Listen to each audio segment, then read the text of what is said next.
আল্লাহ রাব্বুল আলামিনও বলেছেন আকিমুদ্দিন ওয়ালা তাফাররাকু ফি। আল্লাহ পাক বলেন যে আমার দিন থেকে তোমরা কি করো, পরস্পর বিচ্ছিন্ন হইও না, তোমরা অজুহাত দেখায়ও না। কিন্তু আজকে আপনি আমি বিভিন্ন ভাবে আমরা এই দিনের জন্য আমরা অজুহাত দেখাই, ঠিক না ভাই? ঠিক। এই কাজ সেই কাজ, এইভাবে পড়ে যাচ্ছি, এগুলো আমরা বলে থাকি, তাই না? তাই। আর বিশেষ করে আজকে যে অনুষ্ঠান, এটা মনে করেন যে একটি দাস রাসূল আকরাম সাল্লাল্লাহু আলাইহি সাল্লাম যখন মদিনায় যান, মদিনায় হিজরত করে যাওয়ার পর রাসূল সাল্লাল্লাহু আলাইহি সাল্লাম একটি সংঘ, এটা জাতি সংঘ এটা তৈরি করে, হিলফুল ফুজুল নামে একটা সংগঠন।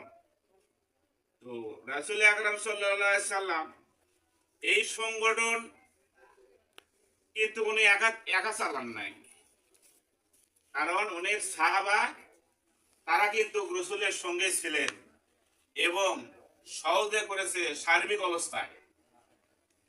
রাসূল যে দিক নির্দেশন দিছে ওইভাবে কিন্তু সাহাবা একরামরা চলছে। ঠিক একমাত্র শুধুমাত্র আমার রব এবং রাসূলের আনুগত্য অনুসরণ আমরা করি, কথা বলেন ঠিক কিনা? ঠিক। কারণ আজকে দিন থেকে এখানে লাস্টে বলা হয়েছে আকিমুদ্দিন ওয়ালা তাফাররাকু ফি। ফি মানে মধ্যে, তোমরা কি করো, দিনের মধ্যে, ইসলামের মধ্যে সরাসরি তোমরা কি করো, প্রবেশ করো। জোরে বলো সুবহানাল্লাহ। একটা সংগঠন কি একার পক্ষে সম্ভব? এখানে যে একটা মার্কেট রয়েছে, উনি কিন্তু একা কিন্তু চালাতে পারে না, কারণ এখানে অনেক দোকান রয়েছে, তারাও তার সহযোগিতা করে এবং ওই ব্যক্তি মার্কেটের মালিক উনিও কিন্তু তাদেরকে অবশ্যই কিছু সুযোগ সুবিধা দিয়ে থাকে, কথা বলেন ঠিক কিনা? এমনি করে একটি সংগঠন চালাতে গেলে অবশ্যই ফুলুস, মালা, এই জন্য আল্লাহ রাব্বুল আলামিন বলেছেন ওয়া তুহিব্বুনাল মালা হুব্বান জাম্মা, বলছে যে তোমরা যে মালের প্রতি মহাব্বত করো, জমা করো, এটা কি তোমাদের কোনো ওই সময় কাজে আসবে? আসবে না। অতএব হয়তো বা ক্ষণিকের সময় আপনার আমার কাজে লাগতেছে, কিনা ঠিক, কিন্তু ওই সময় কোনো ক্রয় বিক্রয়, বেচা কেনা কোনো কিছুই হবে না, কিনা ঠিক? কারণ আল্লাহ রাব্বুল আলামিন বলেন এখানে সূরা বাকারা 254 নম্বর আয়াতে, ইয়া আইয়ুহাল্লাযীনা আমানু, আল্লাহ রাব্বুল আলামিন বলে হে যারা ঈমান এনেছো, হে ঈমানদার।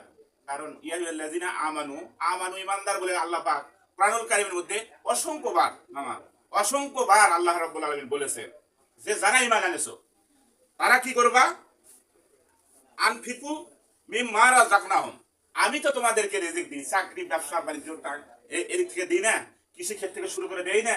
অতএব ওয়া মিম্মা রাযাকনাহুম, সূরা বাকারা প্রথমে বলছে ওয়া মিম্মা রাযাকনাহুম ইউনফিকু, তাহলে তোমরা আল্লাহর রাহে যারা দিনের কাজ করে, গরিব দুঃখী ইতিম অসহায়, এখানে সবার কথা বলা আছে, কারণ একটি সংগঠনে ইসলামে এটাও সহযোগিতা করা যাবে।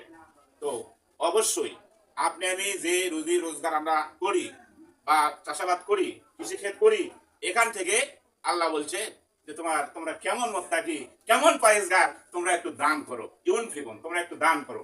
রাসূল আকরাম সাল্লাল্লাহু আলাইহি সাল্লাম মুসলিম শরীফ হাদিসে বর্ণনায় বলেছেন যে as-সাদাকু তারাদ্দুল বালা, যে দান সদকা করলে কি হবে, তোমাদের আহাল পরিবার, গোটা দেশ না, আহাল পরিবার তোমাদের বিপদ আপদ মুসিবত থেকে রক্ষা পাবে।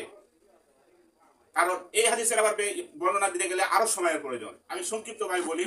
তো আপনি অবশ্যই দান করবেন। এই দানটা তখন কি হবে, তখন 1 টাকা দান করলে যেমন 10 টাকার সওয়াব, এইটা আবার 10 গুণ বাড়ে, এভাবে বাড়তে বাড়তে বাড়তে বাড়তে দেখা যাবে যে শাখাপুর এর ভিতর শাখাপুর শাখা হয়ে যাবে। তখন ওই সময় যে কোনো শাখা ধরে আপনি আমি কি করব, ওই দানের ওসিলে জান্নাতে চলে যাব। সুবহানাল্লাহ। তাহলে দান করার দরকার আছে না নাই? আছে।